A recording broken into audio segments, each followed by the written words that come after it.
In episode 146, I talked with Esther Inman about what it looks like to go from being a virtual assistant to owning your own virtual assistant company and turning that into a course as well. Today, I'm going to do a follow-up. I talked with Shequana Hughes, and she started as an administrative assistant and actually turned that into a virtual assistant company for herself. She's the founder of the Sava Group, and she's going to share today her journey from being a secretary to running a thriving virtual assistant agency. Today, she's going to focus on the power of systems, strategies, and software in building a successful VA business. And she also has a little gift for you guys. So you can find that in the show notes as well. We'll talk about that a little bit more toward the end of the show. So if this sounds like something that you're considering, maybe a career pivot to being a VA or owning your own VA company, then this is the show for you. So grab your notebook, grab a pen, grab something good to drink, and let's jump into the show. Are you in a new season of your life? Are you stuck and searching for clarity so you can make a career change? Do you just need the courage to switch careers? Are you ready to follow God's plan for your career? Welcome to Choose Your Next Yes. Hi, Kindred. I'm Mel, a career transition coach, mom of grown-ups, coffee lover, and God girl. I've had a lot of big life changes, and I haven't always been clear about God's plan for me. This led to stress and anxiety and a lack of clarity and courage to make a career move. I finally started listening to God's voice to find clarity and peace and stopped being scared to make a move and achieve my career transition goals. Now, my mission is to help you learn to listen to God's voice and know when to say yes to the career you've always wanted and no to everything else. Let me show you how to clarify your purpose and find courage to pursue your personal and professional goals in your midlife and beyond. Throw down your self-doubt, dust off your dreams, Kindred. It's time to reset and refine and reclaim the woman you once aspired to be.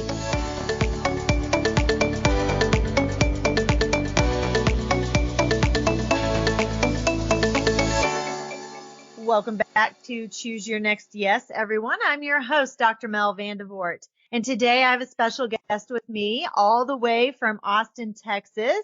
But as we were talking, we realized she's actually from where I am located in St. Louis. And I would like to welcome Shequana Hughes to the show. Welcome, Shequana.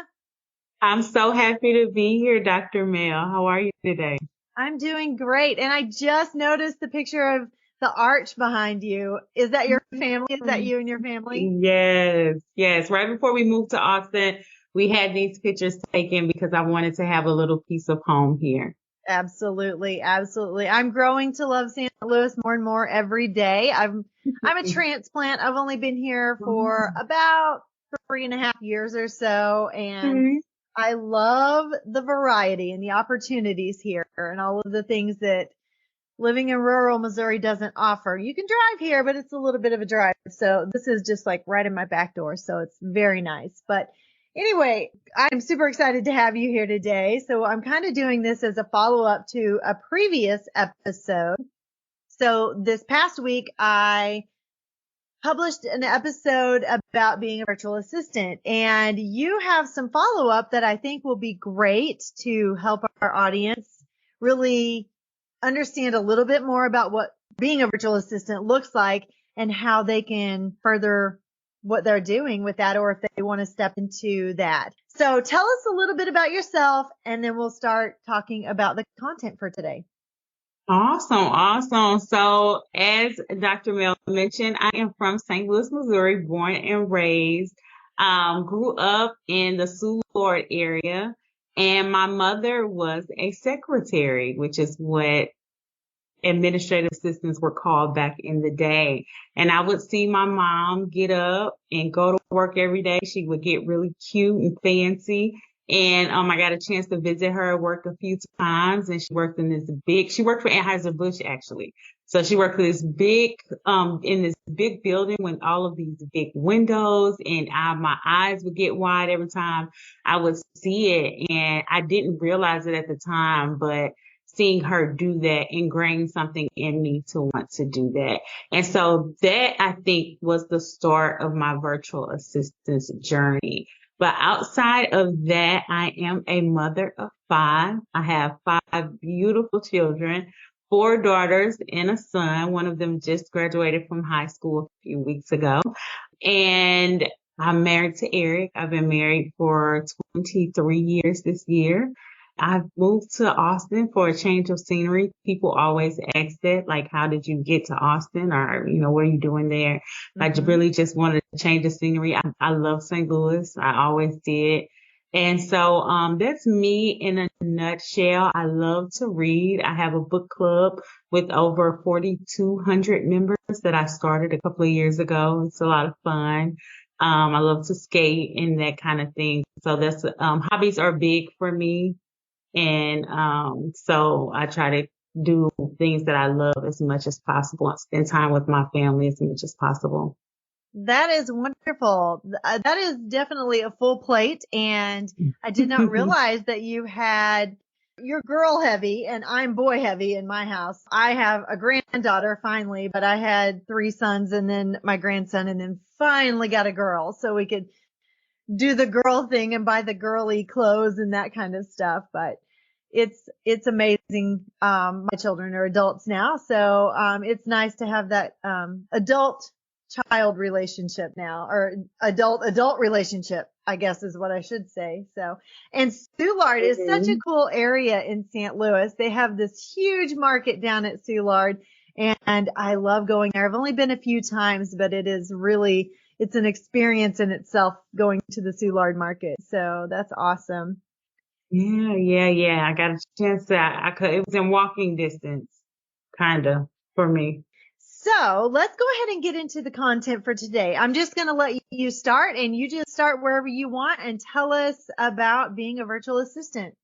So I'll try to make this as short as possible, but I'm kind of long-winded. But 8 years ago, when I was pregnant with my it was 9 years ago, when I was pregnant with my now 8-year-old twin daughters, I decided I did some work for my mother who owned a business at a time. She asked me to do PowerPoint, something like that. And that was my expertise. I had been a secretary or administrative assistant, whatever you want to call it, since high school.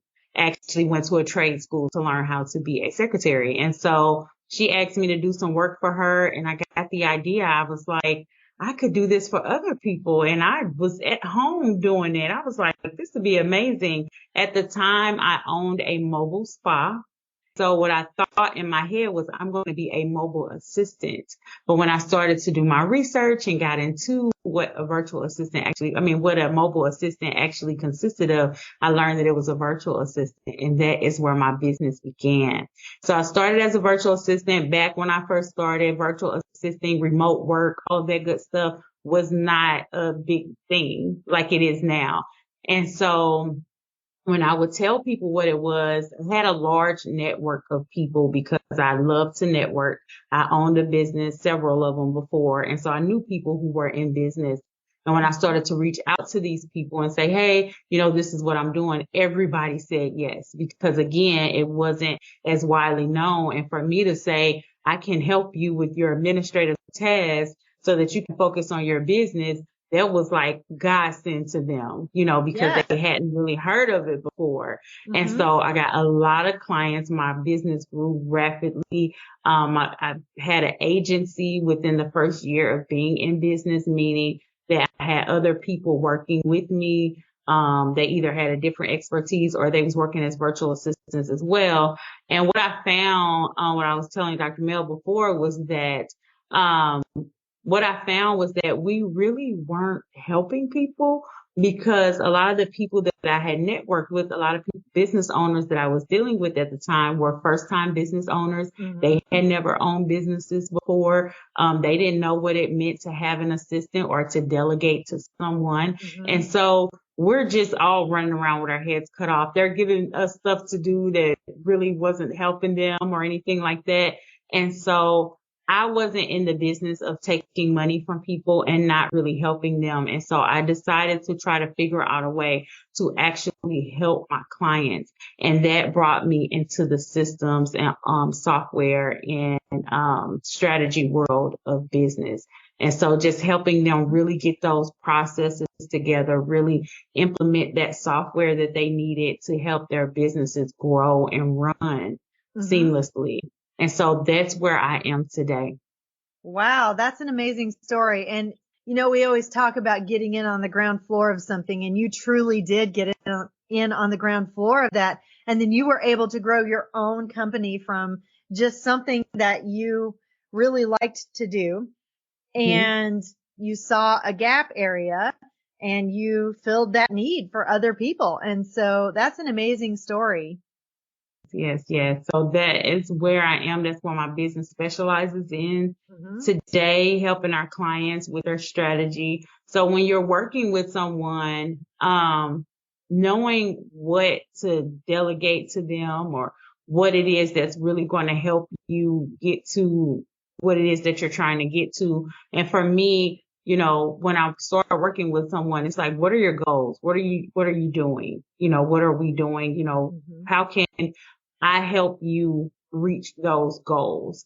That's my point and purpose in being a virtual assistant. It's not really just to do busy work. Right. So that's where we go ahead. I started to say, I don't think a lot of times business owners think that way. They think of a virtual assistant as just a secretary who does the busy work, and they don't really see the value in creating those systems and actually having goals to accomplish and how you can backward plan and create some kind of system and process to make that happen. Yeah. So that is really important to me because it adds value. It keeps my business sustainable because when they see that, okay, we're actually working towards something here, it's like, okay, they want to keep me on forever. And so it's been a great thing for my clients as well. They see the value in it, and I'm able to charge more for my services because of that. Yes, absolutely. So can you tell us a little bit more about like your systems, your processes?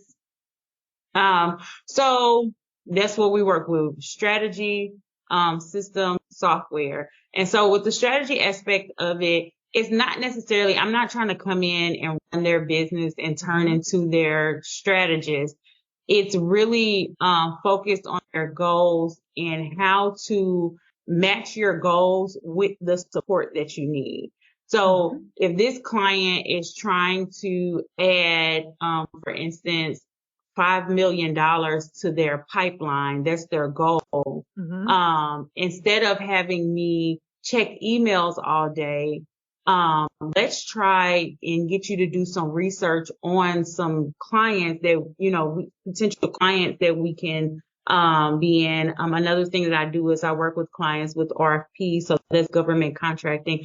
Let's, work on researching where we can get these RFPs from so that we can get more into the pipeline. So this is your goal. This is what we need to be working on. This is what I need to be assisting you with. So that's where that strategy comes in at, and how I help my clients implement that. So then when it go from the strategy, then the systems, what is the plan or the process that we're going to get in place to be able to do that? Because it's not going to magically appear.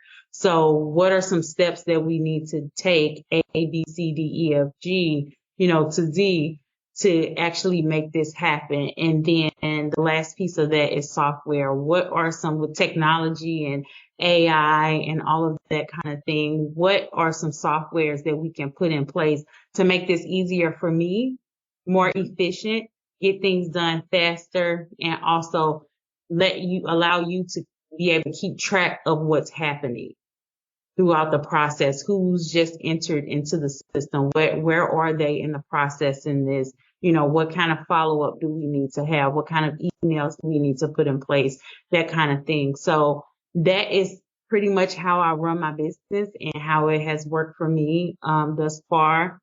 And it truly helps my clients. I really feel like I'm helping them at this point.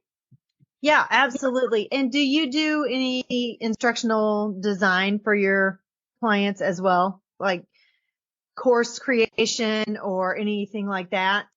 Yes, that's the software piece of it. Okay. So anything on the back end when it comes to software, so email campaigns, course creation, um, anything technical on the back end, again go through that same process, strategy, what are your goals? Then from strategy, what's the plan to be able to put this in place and then to actually implement those things and get those set up. Yes, for sure. So when I was wanting to leave public education, I looked into things like being a virtual assistant. I also looked into things like being an instructional designer, and I actually took an instructional design course. Mm-hmm. So explain to my audience because you're working with companies that you may not know exactly everything about their company. I mean, if I was to help someone in the medical field, Mm-hmm. for instance, create courses, I would sit here thinking, I don't know anything about the medical field. How can I create courses for them when I don't know anything about that? So can you explain to my audience how that translates into the work that you do and kind of help them kind of put those anxieties away a little bit, I guess, or bring those down a little bit, because you don't have to know everything about everything to create content for someone. Right. And this is just me. Mm-hmm. I am a virtual assistance guide or coach or whatever, you want to call it. So if I was working with someone who said, I want to start working with someone in the medical field, I would want to know why, Mm-hmm. because you don't have any experience in it. You don't know anything about it. Why do you want to do that? Now, if they said, yes, I'm passionate about the medical field now and I want to go into it, then from there, we would talk about how they would navigate through that. Of course, you would want to educate yourself where Mm-hmm. you're not going in there totally blind to Right. their field. But really, it's not about you becoming a medical doctor in your head. Mm-hmm. It's about, again, those systems and processes that you already have in place that could fit with any industry that you be in. And then you would use your client and gather the information that you need to put into those systems in those, in that strategy Mm-hmm. to be able to make that happen. So you would get that information from your client based on whatever strategy or systems you already have in place. And I kind of want to give an example, but I'm trying to think of the medical field. So if your process is when a client comes in, you start off with their marketing efforts. So, how they're going to market to their clients. You're going to get as much information from that client to find out what issue their client is having that they can market to. Right. And then you're going to put that into a system, whether it be an email campaign or something like that. Then the next step after that is to engage with that client. So then you're going to set up some kind of nurture campaign where you send out emails or text messages to them. And then once someone actually wants to work with that doctor, as far as coaching is concerned, how do you onboard that person and get them into the system? So if you went through a process like that, it really doesn't matter if it's a doctor, you're still going to put those same things in place, but you're going to gather that information from your client. On the flip side of it, I would not recommend working with a doctor if you have no interest in the medical field. I don't Mm-hmm. know why you would want to do that, but that's just me saying that. But yeah, that's where those Right. systems and strategy, and that's why that's so important to me and my business, because it doesn't matter who you're working with. If you have those things in place, it's going to work for anyone. Right. But they also have subject matter experts that can help you through, and the things that you don't know, they can provide you with that information. And so at that point, you're using their knowledge and you're just creating whatever you need to, whether it be email or a course or workbooks or whatever it is, based on the information that they're giving you. You're just really laying it out in a professional looking manner, I guess, and also in a way that it can be received and understood by whoever's receiving it. So, Yes, for sure. all right. What else can you tell us about the virtual assistant world, and what kind of tips would you give someone who really thinks that this might be the path that they could step out of whatever they're doing right now? They're ready to make a pivot in their career, and this is looking interesting to them. What advice would you give them, or tips or tools? I would say get help, first of all.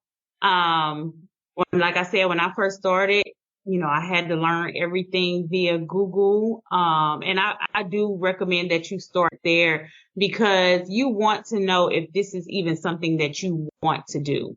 You don't want to go into it blindly. You don't want to hire a coach or anything like that blindly. You do want to have some idea of what you're getting into.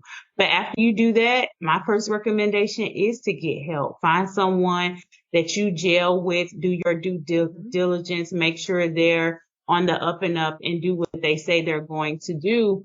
But once you do that, get some help because that is going to alleviate the mistakes that you will possibly make going through the process. That is going to give you tips and tricks that work for that person. That is going to get you where you're trying to go much faster. A bonus tip that I would give to anyone wanting to come into this industry is I definitely think that you should specialize in something. And I would recommend to the people that I work with, that is something that they already have experience in. I've worked with a teacher who went on to do virtual assisting for administrators in the education field, things like that. So something that you already have expertise in is something that would be really good for you to do. And then once you do that, then you can charge more because you are the expert in that field. Virtual assistants can make anywhere between $25 to $50 an hour. And when you specialize in something, especially today's world, I will always recommend technology. But when you specialize in something, you're able to charge more for those services. Absolutely. Absolutely. And you said to check it out first. So I would suggest maybe starting this as a side hustle. Don't just walk away from your job and say, hey, I want to be a virtual assistant. Make sure, like you said, that this is something that you want to do. So try it out first before you quit your job or before you make that transition from your career into something else. Yes, for sure. Yes, I definitely recommend that. I actually worked as an administrative assistant. I built my business for 3 years before I went out full time, which I actually got laid off. And so I worked in that field and I was able to do that. This is a great career to be able to do that if you want to use it as a side hustle, because most of the people that you're going to be working with are side hustlers also, or they understand what it means to be an entrepreneur. So they know you may be working in the evenings. They know that you may have children or whatever the case may be. So I definitely recommend that as well, to definitely do it as a side hustle. But it doesn't take long to build this type of business, especially in today's world. Now that remote work, people are actually advertising jobs for virtual assistants and think, now it's common and, people know what it is. It wasn't as common when I first started out. So yeah, you definitely have an advantage now, and it wouldn't take you a long time to actually grow your business. All right. Wonderful. Thank you so much for being on the show. If my audience would like to connect with you, how can they find you? They can find me on Instagram at Shequana, SHEQUANA _ S like Sam _ Hughes, HUGHES. And that's on Instagram to follow me. I also have a Facebook group that they can join. It's called Chic, and Chic is spelled SHIQ, Assist Virtual Assistance Lounge. That is where I do like live trainings, coaching, different things like that. So I definitely recommend that as well. All right, wonderful. And for those of you listening, you know that I will have all of that information in the show notes, so you will not have any problem connecting with Shequana. Thank you so much for being on the show today. It's been a real pleasure to have you on. No worries, no worries. And before we get off, I don't know if they'll get this. I do actually have a masterclass that is free of charge. If you're listening to this, so it's usually $27, but you can watch it absolutely free. It gives you an idea of the virtual assistance industry, and just before you get started, again, doing that research and that due diligence. So All right. And I take will have advantage of that in the that. show notes as well. So that information will be available to you. All right. Thank you so much for joining us today. And I will see you back here again, same time, same place next week. Have a great weekend. Bye-bye.